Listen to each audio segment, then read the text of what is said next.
Salut les furieux! Eh bien, je suis très content de vous retrouver aujourd'hui pour une nouvelle vidéo. Une vidéo qui parlera avion. Depuis quelque temps, je lorgnais un petit peu sur un petit appareil sur Banggood, le H650 Raptor ou Paptor. Et puis voilà, j'avais quand même de sérieux doutes sur cet appareil, je ne l'ai jamais commandé. Et finalement, l'occasion faisant le larron, notre contact Mariette me l'a proposé ces dernières semaines. Il m'a dit, bon, écoute, si ça t'intéresse, tu peux l'essayer. Donc évidemment, j'ai sauté sur l'occasion et on va découvrir aujourd'hui ce petit zinc qui est normalement à la fois un avion et un hydravion. Hélas, n'ayant pas de plan d'eau à disposition, je pourrais pas l'essayer sur l'eau, même si cet été j'essaierai de me débrouiller pour tester ça. Pour l'instant, on va le tester en mode avion normal, mais logiquement, si ça vole bien, ça devrait normalement décoller pas trop mal du plan d'eau. Enfin, ça, c'est une autre histoire. Pour l'instant, on va découvrir ce H650 que Banggood n'a pas voulu appeler Raptor, à mon avis, pour des histoires de droit. Et donc, ils ont trouvé un nom bien comique. Ils l'ont appelé le Paptor. Allez, bonne vidéo. Voilà le carton du Paptor H650. Je m'en remets pas. Paptor à la place de Raptor. Sealand, parce qu'il est censé aller sur l'eau. Qu'est-ce qu'on voit ici? Donc l'avion, la radio. De l'autre côté, on voit qu'il a des LED, cet avion. Ici, voilà que l'avion existe en gris, en rouge, en bleu. Moi, normalement, c'est la version en bleu. Allez, on commence tout d'abord par virer le carton. Alors, qu'est-ce qu'on trouve là-dedans? Bon, ça, je laisse ça après, parce que je veux quand même, hop, voilà, dégager un peu l'avion, du polystyrène, une notice. Alors, une notice de montage, ouais, super, tout en chinois. Ça va être vite fait. On va dégager le fuselage. Oh bah tout vient d'un coup. On va tout virer, ça va aller plus vite. Hop! Et voilà, comme ça, on a tout ensemble. Ouh là là, ça a l'air d'être un beau bordel, ce truc. Qu'est-ce que c'est-il donc que ça? Ça a l'air d'être peut-être les LED, je pense, là, qui se promènent derrière. Les ailes, évidemment, sont pas collées. Ouais, va faire monter, c'est installé. Il va falloir se débrouiller un petit peu. Alors, ici, donc on aura quelque chose qui va ressembler un peu à ça. Là-bas, ça va aller se... Ouais. Bon, donc il y aura du collage à faire. On voit ici un moteur brushless, une hélice pliable. Bon, bah, je vais regarder un petit peu tout ça. La radio, une radio classique pour ce genre de modèle. Regardez, même le pif, le pif de l'avion n'est pas installé. Ah oui, d'accord. C'est un pif, c'est un préservatif, en fait. Donc, ah bah oui, ça va bien protéger, forcément, si ça s'écrase comme ça. Hop. Voilà. Oh, la tronche qu'il va avoir, le bidule. Ah bah oui, regardez. C'est Concorde. Hop, voilà. Bon, je me moque un petit peu. Faut voir au niveau du résultat. J'ai la colle. Je sais pas ce que c'est, ça. On verra. Le petit chargeur, une hélice, la batterie. Bon, bref. Tiens, ici, est-ce que... Non, ça n'a pas l'air d'être une clé d'aile, c'est peut-être une tringle.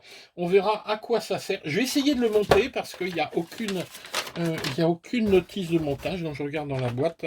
Bon, bah espérons que ce soit simple. Allez, je vous montre ça. Et puis on se retrouve.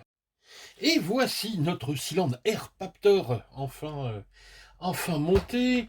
Honnêtement, c'est un peu galère avec cette notice. Regardez, voilà, on a juste ça. Heureusement, bon, c'est pas bien difficile, mais voilà, tout est en chinois. On n'a vraiment rien en anglais. Donc avec ce genre de notice, qu'est-ce qu'on doit faire? Eh ben, vous devez utiliser Google Translate, montrer ça avec votre appareil photo et ça vous traduit dans une espèce de français incompréhensible.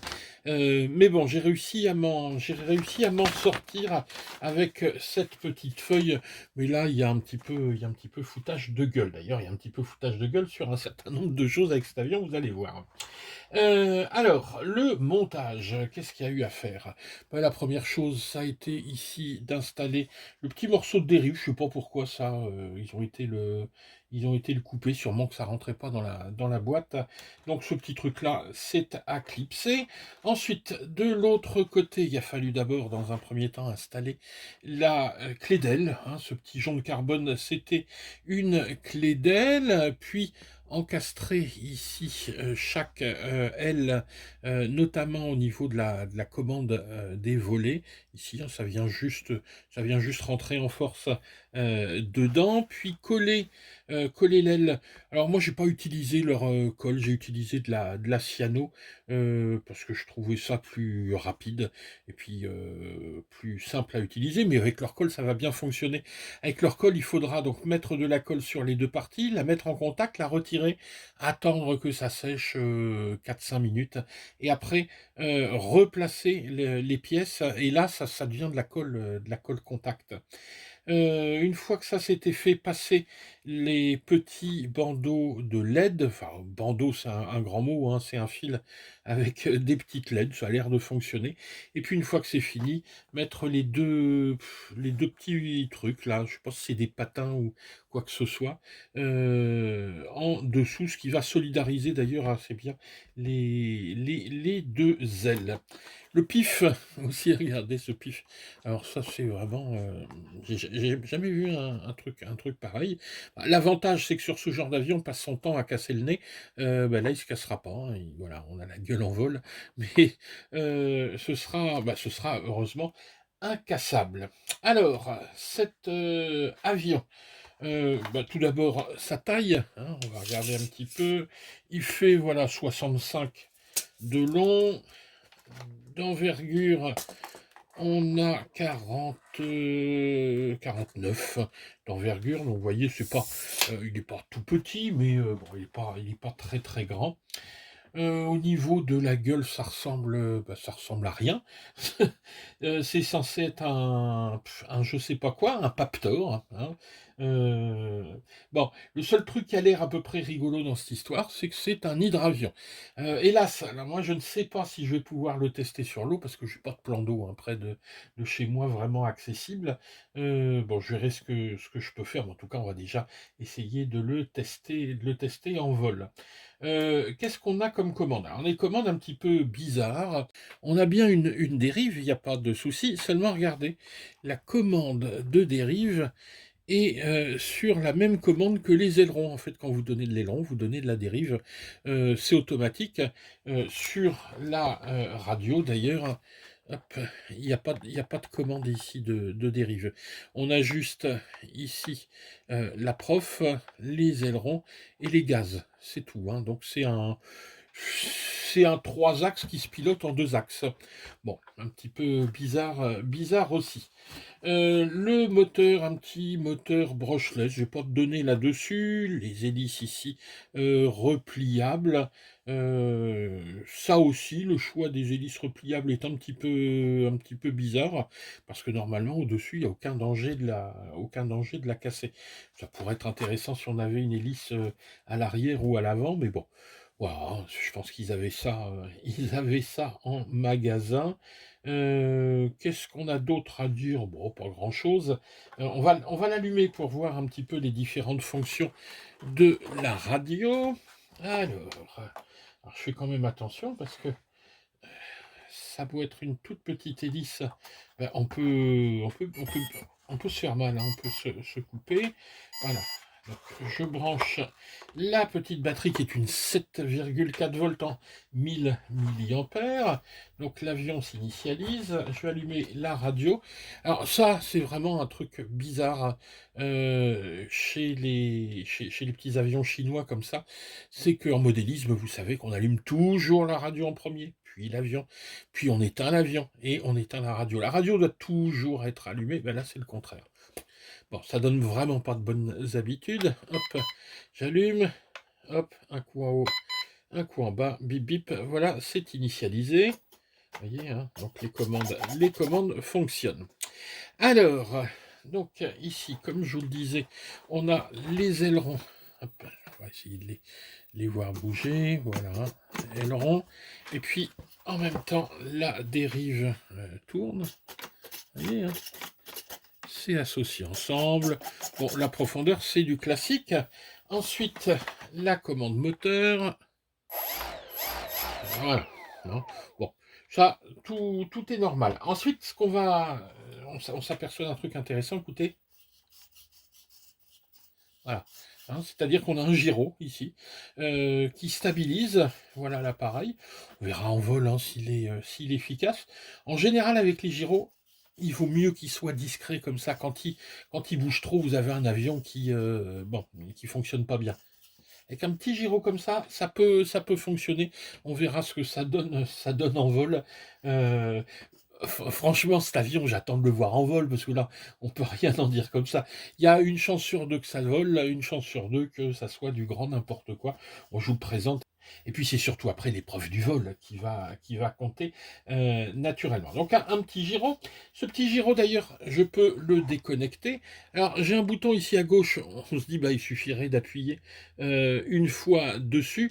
Non, pas du tout, parce que si j'appuie une fois et que, alors je vais pas le faire ici, et que je bouge les commandes, ça fait visiblement des petites cascades. À éviter ce genre de truc, hein. Ça c'est le meilleur moyen d'aller se foutre la tête en l'air, ou sinon vous montez très très haut et puis vous essayez. Dans ce bouton, il va falloir appuyer 5 fois. Eh oui, 5 fois. 2, 3, 4, 5, et vous entendez un petit bip bip. Et là, écoutez, voilà, il compense plus rien du tout. On est en mode manuel. Mais bon, vu la faible compensation, est-ce que ça vaudra le coup? Peut-être, alors ça c'est possible qu'on n'ait pas la possibilité en mode stabilisé de faire des tonneaux ou des loopings. Bon, bah, on testera ça après. Pour sortir du mode manuel, tac, on rappuie une fois, et voilà, c'est de nouveau stabilisé. Ici, le bouton sur la droite, je vous le montre, regardez, on a les petites LED et on va commander, hop, tac, voilà, on va pouvoir commander ça. Mais il y a une fonction un petit peu marrante, supplémentaire, si je fais, alors là je vais le tenir, si je fais un appui long sur le même bouton qui commande les LED, vous allez voir ce qui va se passer. Voilà, pendant quelques secondes, 2 secondes à peu près, il va se mettre en marche arrière. Je commence. Voilà. Donc là, vous avez un petit coup de marche arrière. Vous allez dire, l'avion qui vole en marche arrière, c'est un peu cocasse. Non, c'est quand vous êtes dans l'eau, si vous êtes planté quelque part, et ben vous allez pouvoir reculer. C'est la marche arrière en mode hydravion. Bon, je pense que ça peut être pas mal. Sinon, bah, bien évidemment, on a les trims hein, sur les commandes. Et puis voilà. Hein, le compartiment ici, hop, pour la batterie est carrément surdimensionné. La batterie, quand vous fermez, elle a tendance à balloter. Je pense qu'il faudra mettre un petit peu de mousse à l'intérieur pour la caler. Mais bon, là, on est dans le domaine du détail. Voilà, donc pour ce Air Raptor, cylindre Raptor H650, bon, on va pas aller plus loin hein, maintenant. Il faut évidemment le voir voler. Voilà, si cette vidéo vous a plu, comme d'habitude, vous n'hésitez pas, vous mettez un petit pouce vers le haut, pensez à vous abonner. Je vous mets tous les liens en dessous. Bon, je sais jamais, hein, on n'est pas à l'abri d'une bonne surprise. Allez, c'est parti, on va tester ça en vol maintenant.